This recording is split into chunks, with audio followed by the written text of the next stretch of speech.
کس کو اس کے حقوق مل رہے ہیں؟ تو بی بی شیعہ شہید یہی جرم کرنے، یہی گناہ کرنے دوبارہ واپس آتی ہے اور پھر اس کو شہید کر دیا جاتا ہے۔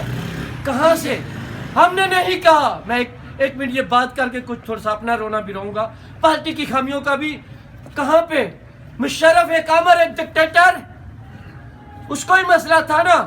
ہم نے کیا کیا؟ میں آپ کو سوال کا جواب دینا چاہتا ہوں۔ وہ جو دوست کہتے ہیں کہ پیپلز پارٹی کی حکومت رہی اور بی بی شہید کے قاتل نہیں پکڑ سکے، جناب والا، حضور والا، قبلہ، محب دولت، ایسا نہیں ہے۔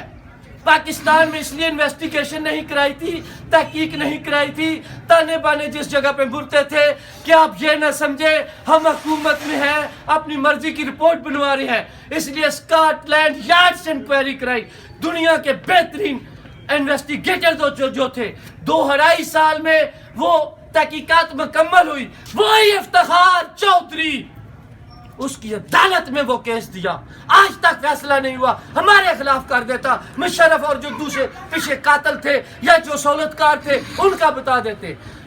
پیپلز پارٹی کا بھی گناہ ہے، قصور ہے، اس کا میڈیا سیل کمزور ہے کہ آپ لوگوں کو عدالت کو یہ باور کرانے میں ناکام رہی ہے۔ پیپلز پارٹی کو پولیس انسپیکٹر بھائی تھانے دار تو نہیں ہے، ہمارا کام تھا انکوائری کر کے عدالت کو دینا، سپریم کورٹ نے فیصلہ کرنا تھا۔ ہم نے قاتلوں کا ہر چیز کا بتا دیا تھا، تو یہ رونا تھا۔ لیکن اس دن سے لے کر آج تک اندھیرا ہی اندھیرا ہے، اور وہ اندھیرا اتنا چھاتا گیا، ہم لوگ بھی اتنے کمزور ہوتے گئے، اوپر سے لے کر نیچے تک پارٹیاں کمزور ہوتی گئی۔ پیپلز پارٹی جو 1970 میں، اچھا جیالہ کیا ہے لوگوں کو پتہ ہی نہیں۔ میں نے آدھی دنیا پھری ہے، وہاں پہ لوگوں کی تعلیم کے ساتھ تربیت ہے، شعور ہے، وہ ہر آدمی سمجھ سکتا ہے۔ تو بھٹو صاحب نے جو ٹریننگ ہماری کی تھی اس دور میں، وہ جیالہ ہے، وہ قومی سوچ رکھتا ہے، وہ ملکی سوچ رکھتا ہے، وہ جمہوری سوچ رکھتا ہے، وہ قربانی دینا جانتا ہے۔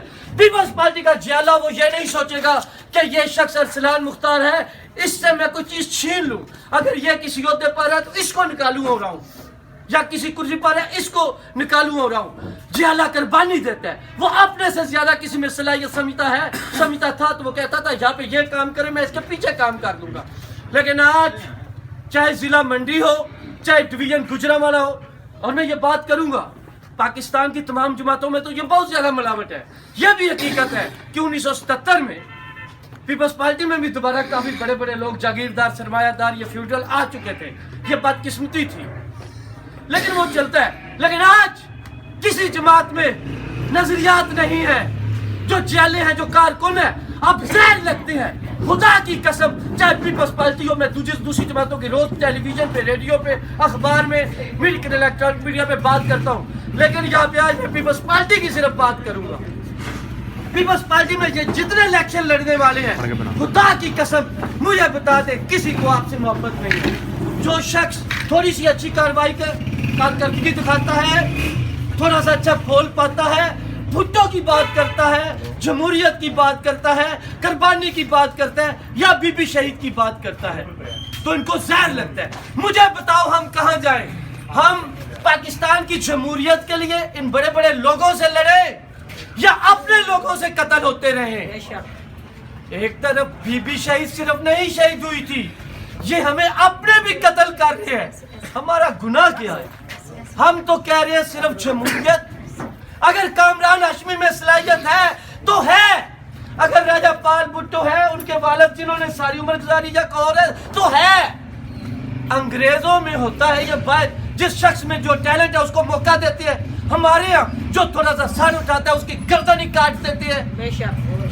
یہ گناہ ہے، یہ جرم ہے۔ ہر انسان برابر ہے، آپ سب برابر ہیں۔ بھٹو نے یہی کہا تھا۔ نعرہ بھٹو، نعرہ نعرہ نعرہ بھٹو، زندہ ہے بی بی، زندہ ہے بی بی، زندہ ہے بی بی، یا اللہ یا رسول بے نظیر بے قصور، یا اللہ یا رسول بے نظیر بے قصور۔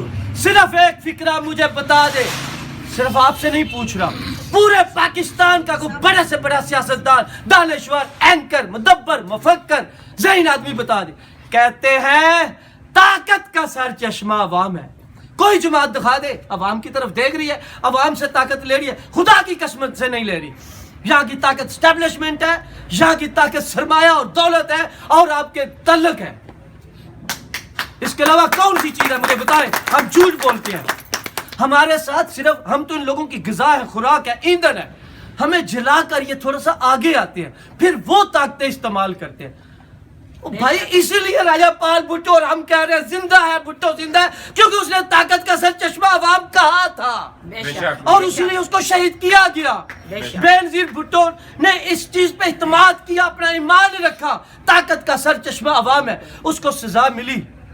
تو اچھا اسی لیے کہتے ہیں ہمیں بھی اپنوں سے سزا ملے گی. فاروق لغاری نے بینظیر بھٹو کی حکومت ختم کی اور یہ آج کل کے فاروق لغاری ہم جیلوں کو قتل کرنا چاہتے ہیں. خدا بھی ہے، آپ ہمارا نقصان نہیں کر رہے. میرا بھی وعدہ ہے، میرا بھی عہد ہے، میرا بھی ایمان ہے. خدا کی قسم سے آپ جتنا ہمیں کمزور کر رہے ہیں آپ خود کمزور ہو رہے ہیں. آپ کی پارٹی، ہماری پارٹی کمزور ہو رہی ہے. ہم تو ہاریں گے یا نہیں ہاریں گے، ہم جیتے ہی کب تھے. ہم تو عوام ہیں، ساری عمر لڑتے رہے، جھگڑتے رہے. ہم تو وہ پروانے ہیں جن کا کام ہی جلنا ہے. ہم تو ابھی اسٹرگل کرتے رہیں گے، ہمارا ہار جیت سے مطلب ہی نہیں ہے، ہمیں کوئی لالچ ہی نہیں ہے. ہاں ہمارا مقصد ہے میرا ملک بھی خوشحال ہو، ان چہروں پر بھی رونقیں ہیں، ہر شخص جو ہے اس کی خواہشیں پوری ہوں، اس کی آرزویں پوری ہوں، اس کی تمنے پوری ہوں. اور تم یہ جو آج کل پیپلز پارٹی کے ہلاکو خان چنگیز خان ہے، اپنے ان ورکروں اور کارکنوں سے وہ چیزیں چھیننا چاہتے ہو، ان کی گردنیں توڑ کر چنگیز خان محل بنانا چاہتے ہو. تم بھی ہارو گے، بری طرح ہارو گے. اور یہ میرا بھی وعدہ ہے، ہم تو ہار گئے، اس طرح کوئی بھی نہیں جیتتا. جیتنا ہے تو قائد اعظم کے اصول پہ آنا ہوگا، اتحاد، ایمان، اتفاق، تنظیم. آخر میں کام لمبا ہو جائے گا، لیکن یہ غصہ یہاں بھی ہمیں مثبت سوچنا ہوگا. میں آج بھی کہتا ہوں خدا کے لیے یہ جنگیں، یہ لڑائیاں، یہ جھگڑے چھوڑو. ہر آدمی کو اس کا حق دو، یہاں پر وہ کام کر سکتا ہے کام کرنے دو. اور پاکستان کا ایک حل ہے راجہ صاحب، میں ہمیشہ کہہ رہا ہوں، 70 سال سے صومالیہ، بھٹو کی شہادت کے بعد صومالیہ، خدا کی قسم آپ ناکام ہوئے ہیں، ہم بھی ناکام ہو رہے ہیں. اور وہ ایک ہی ہے، وہ فلسفہ بھٹو ہے، وہ نظریہ بھٹو ہے. اس ملک میں آپ نے 4 مارشل لگائے، کسی نے نہیں کہا تھا. آج کا دن تھا، 2019 تھا، ہم پھالیہ میں تھے، وہ آصف بھاگڑ بھی تھا جو پہلے منڈی میں اب گجرانوالے میں ہے. تو اس دن پہلی دفعہ میں نے تقریر کرتے ہوئے کہا تھا پہلے 4 مارشل لا تھے، یہ سول مارشل لا ہے. کچھ لوگوں کو غصہ آیا تھا.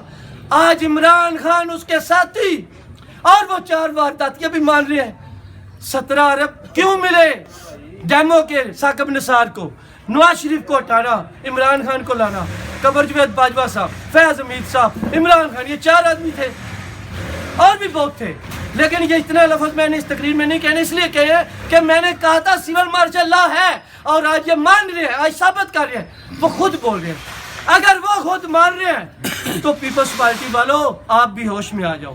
کل ماننے سے پہلے آج مان جاؤ، آؤ مل جل کر اس پارٹی کو تکڑا کریں. اور بینظیر بھٹو کو اور فلسفہ بھٹو، نظریہ بھٹو، جب آپ نے ملک اور عوام کے لیے جینا ہے تو اپنی ذات کو کی تو نفی کرنی ہوگی، قتل کرنا ہوگا. آخر میں یہ بازی خون کی بازی ہے، یہ بازی خون کی بازی ہے، یہ بازی تم ہی ہارو گے. ہر گھر سے بھٹو نکلے گا، تم کتنے بھٹو مارو گے، تم کتنے بھٹو مارو گے. بھٹو جیے بھٹو، بلاول زندہ ہے بی بی، زندہ ہے بی بی، یا اللہ یا رسول بے نظیر بے قصور، یا اللہ یا رسول بے نظیر بے قصور.